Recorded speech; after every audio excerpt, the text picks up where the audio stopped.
Almanac, The Gift of Anne Lewis AO is an exhibition that celebrates the gift of Anne Lewis in 2009 of over 54 artworks from her private collection. The exhibition celebrates not only the gift, but also the work of Anne Lewis, who over the last 50 years has supported artists and ideas and has been at the forefront of Australian cultural life. Let's have a look at some of the works in the exhibition.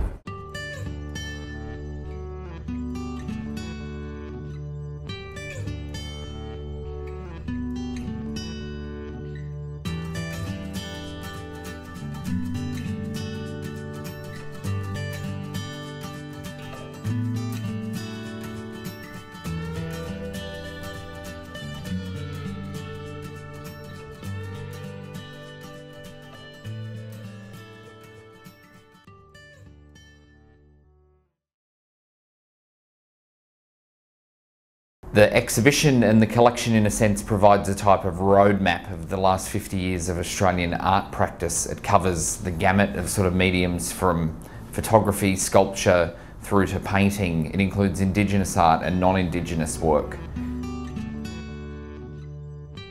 I think it's important to note that a private collection, as opposed to a public collection like the MCA's, has a completely different purpose and a different function. A private collection is able to do things that a public collection may not do. The biggest difference is, in a public collection, there's a collection policy which guides what you collect. In terms of a private collection, you don't have this document. There's not that sort of formality. And in a sense, a private collection sometimes is about a map that tracks relationships as much as it does artworks.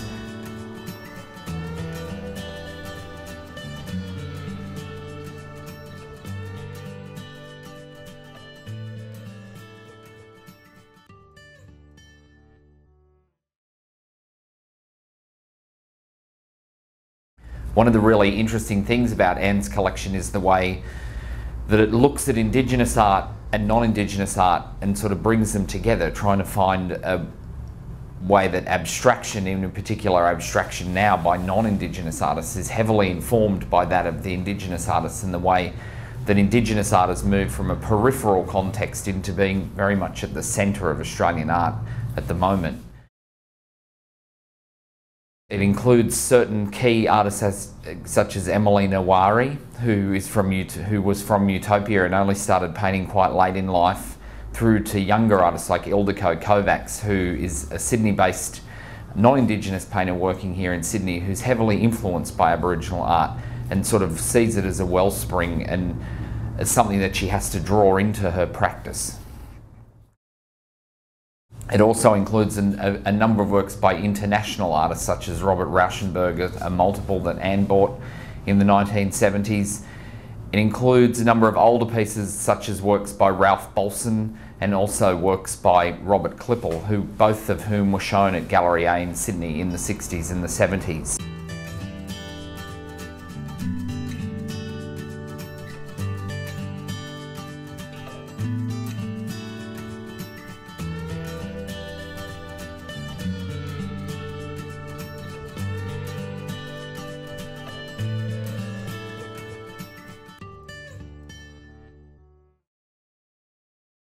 One of the artists that Anne has actively collected over the past 20 or so years is John Lewis, who's a photographer working very much in a sort of documentary mode here in Sydney. He's a journeyman, let's say. He travels around quite a bit, quite often to areas where there's conflict, but then quite often looking at spaces like Bondi, those sort of public spaces that everybody knows. John's had a long ongoing friendship with Anne, and I think it's quite a thrill for this sort of serious body of work of John's to come into the collection. It's not one or two things. John's an artist who Anne has collected in depth, and I think that's sort of testament to their friendship. This is outside Anne Lewis's home in Rose Bay. And I remember I was over there once and we saw this fellow coming. You know, Anne Lewis lives in a very beautiful house right in Rose Bay. As you can imagine, they're huge, big, wonderful houses. And I thought, isn't this wonderful? Here in Australia, you can go catching octopus in front of millionaires' mansions. You could be getting your feet. And there was something wonderfully democratic about the octopus man, which I loved.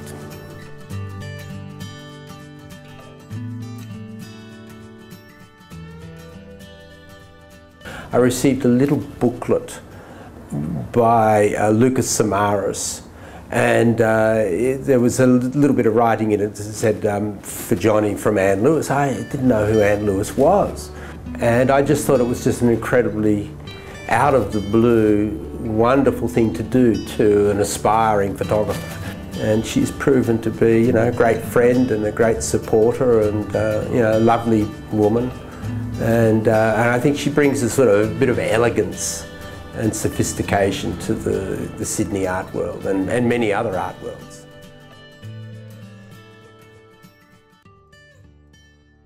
One of the things about Australia is that is fascinating is that it seems there's so much to photograph here. There's so much in this country that has not been documented, or, you know, and I like documentation. Photography for me is the art of documentation. I have no imagination, and I'm completely comfortable with it. All I can do is see and record. Then maybe my imagination gets slightly, I look at the proof sheet and said, my God, how did I do that? I ask that question a lot. I love the surprise. Surprise is the greatest things. I love the surprise of one's work. My God, you know, and it's great not seeing work for a long time, because you forget. You know, if I photograph something today, I'd be thinking of it tomorrow. But 6 months down the line, I've got no idea what I did, you know, 6 months ago. And then you see, then the surprises start coming. I love that. And I love that style of photography. I love documentary photography. I think that's real photography. No other medium can do that.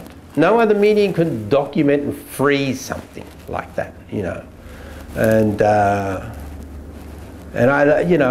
don't have any problems with seeing beyond the veneer of the everyday, or trying to, and then documenting what I see.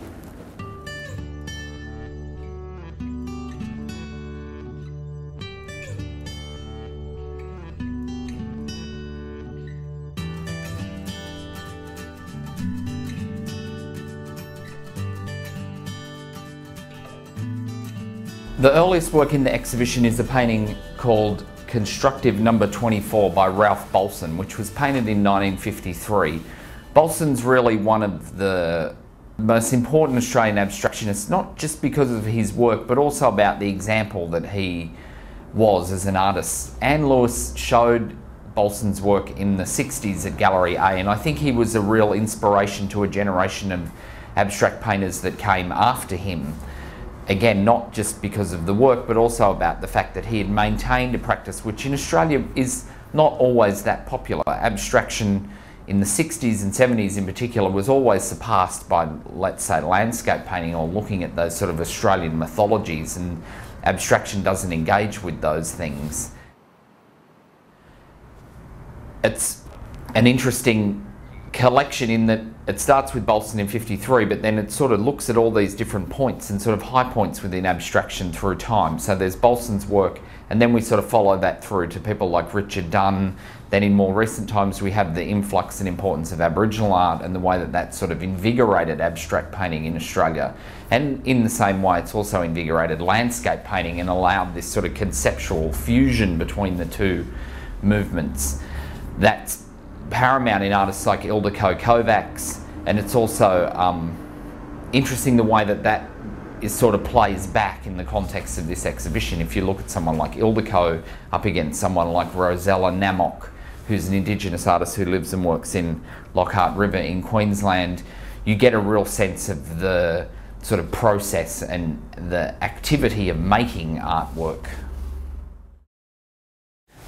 Richard Dunn is a Sydney-based painter who has known Anne for a number of years and was one of the artists who showed originally with Gallery A in the 1970s.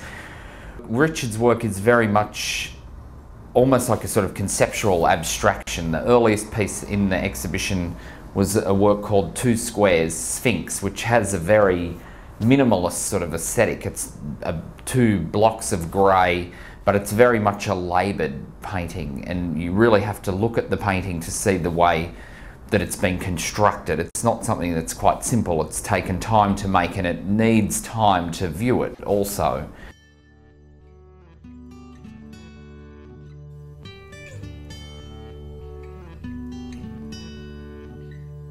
Well, I've known Anne since 1972, and I first showed in Sydney at Gallery A, which is her gallery. I had a close relationship then with Anne from that time. And she's been, a wonderful friend, I think, whether I showed there or didn't show there. She has a kind of loyalty and an interest in artists in Sydney generally. And she maintained that friendship and relationship all the way through. So she's quite remarkable, I think, in that sense.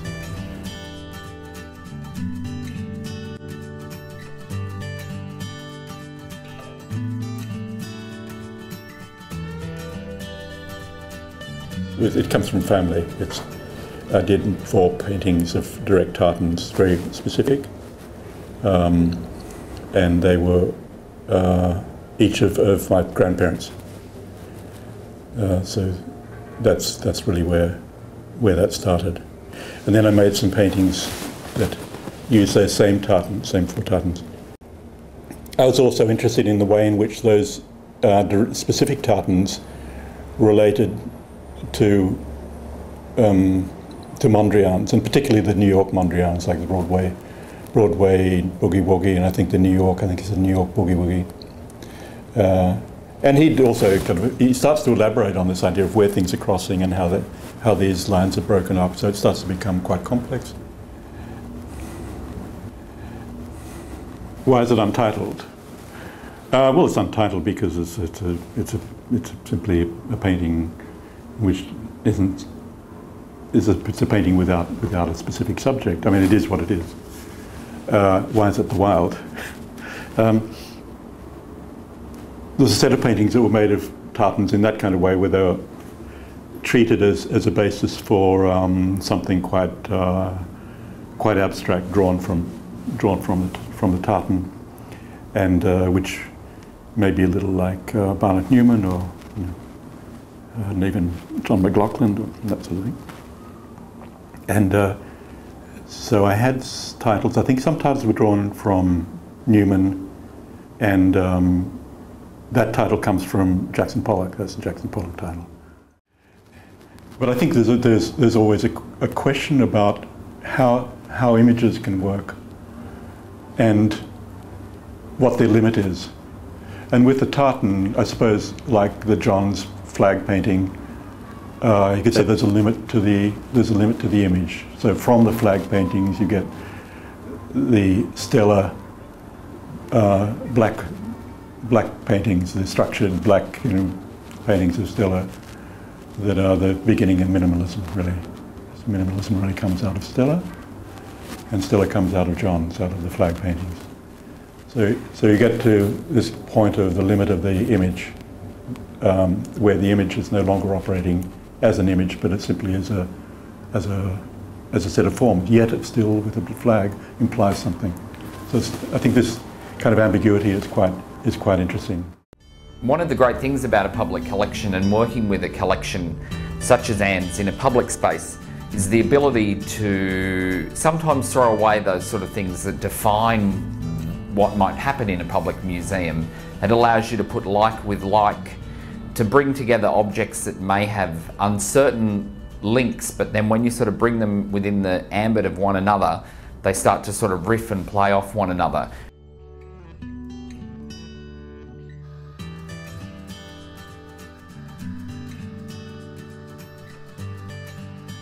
These are objects that Anne's lived with, so quite often the objects are on a domestic scale rather than a sort of over-the-top museum scale, let's say, which is quite beautiful, and I hope that people can sort of look at it. And I always wish, that more people would collect art, and perhaps looking at Anne's collection, it might push people in that direction, because Anne's collection goes from the very big names, people like Emily, through to people like Lola Ryan, who was an Indigenous woman who was living in La Perouse, making what people used to consider kitsch, sort of souvenir shell work, but which we now see are actually quite important cultural manifestations of local people here in Sydney. So I hope that it inspires people to sort of keep their eye out and find those sort of links, and then perhaps sort of think about collecting for themselves.